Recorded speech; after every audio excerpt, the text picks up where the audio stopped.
Yemfiri wono mo nanso yegusu agina enwomasua mu nsem na Kufori DA Primary School here North East Mantam no emu arehosem yefiri wono mo eba ene se nkura be yempem aduasa nan ahenu ene aduokron 34,290 ene free afimpini no du miensa ni mu a mpanimfo kire se nka mpanimfo hwanya nsakireye na ene nkonwa kura ne nya bi ntina so no nsua de ne besi ne nkura nya de so bebi etse anasa ade etena so a wonu musua de yeye ama ne bofo ne ade akya kwa GS akwaji figures ya ba emu nchemu eni.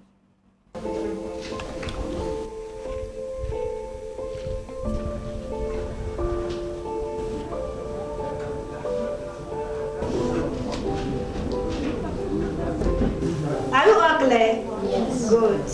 All of you should write. Become what? President, teachers, doctors. Are you all clear? Yes. Okay, good. Be happy.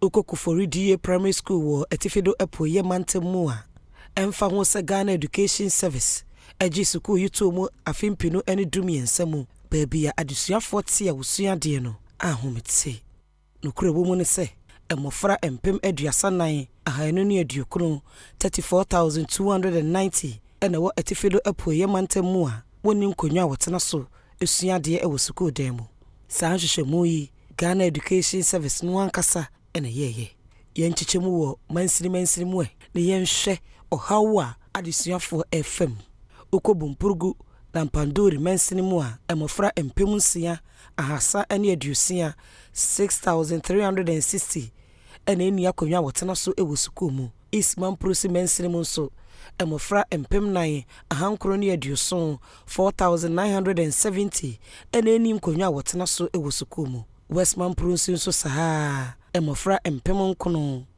ahanu ne aduokono 9,590 ene enti akonwa so chirepone mansirimu so emofra empem nsia oha ene adusia 6,160 ene enti akonwa so pamprogu muaduri emofra empem miensa ahanwotwe ene aduonum 3,850 ene eni nkonwa wotena so yuyo na swan mansirimu so emofra empem miensa ahasa ene aduosia 3,360 ena enti akonwa so awomu a wonkondo se obesua de nso otwa kwan tintintin ebe school dem betena fom esua de esanse nkonwa ni honti emofra no bi kura wo hono mu a woduru school dem a na waworo wo mpaboa e de ato fom na watena so wo mu a wode wonan brobro fom efrifie ebe school mu nso otena fom honom saa otena se ya na wasam wonan e de nwoma yi ato won sere so obo wo mu ase ansa na wotimi atwere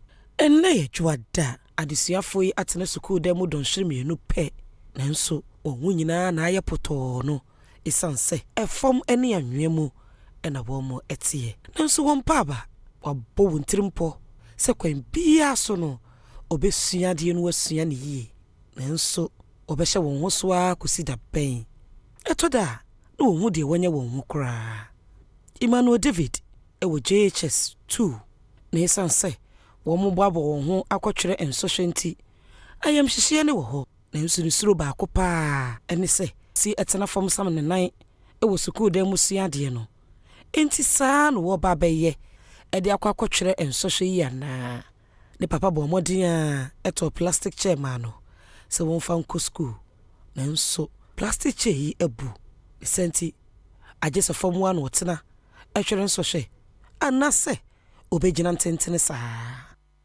ne mfefo di kan bantem ekwa sori bi eben school no kopen konwa ene obetena so e de twere nsohwe saa nsohwe yi a wo mo twere yi ene be kyere se obemana konanim akogye HS3 anase obetena na nemo okuhunu twene bi wa sori dem wono mu a anka na adwen mu no obetimi atena so de atwere nsohwe nanso okwa akoye e bia no sof panyine ni anye ho na akoye nsempi senti ojiremika ebe school dem wono mu a obegina ntentene ehyase se wo twere nsohwe odi nsohwe nkrata no atare ban ho ena wo twere o twere nsohwe ne be se don hwere baako eni sima aduasa ewie ye no odi to yamane boni enim se nsohwe die onyi ni se bekoyie mabukane mbisiba pala sap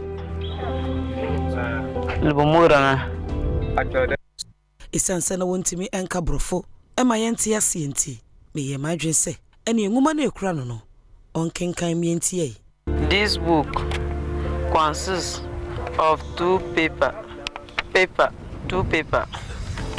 and well, paper 2, which come free in your annual book.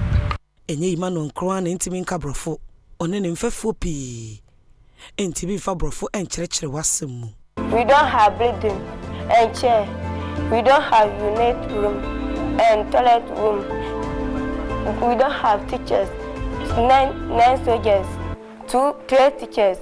The time that this time the teachers will come, they run away and leave it. Any man shada nko yiye wo ho akyerechirefo mienu pe na ekyere enwumasua ne fa nkono ekyere 9 subjects e wo school dan miensam.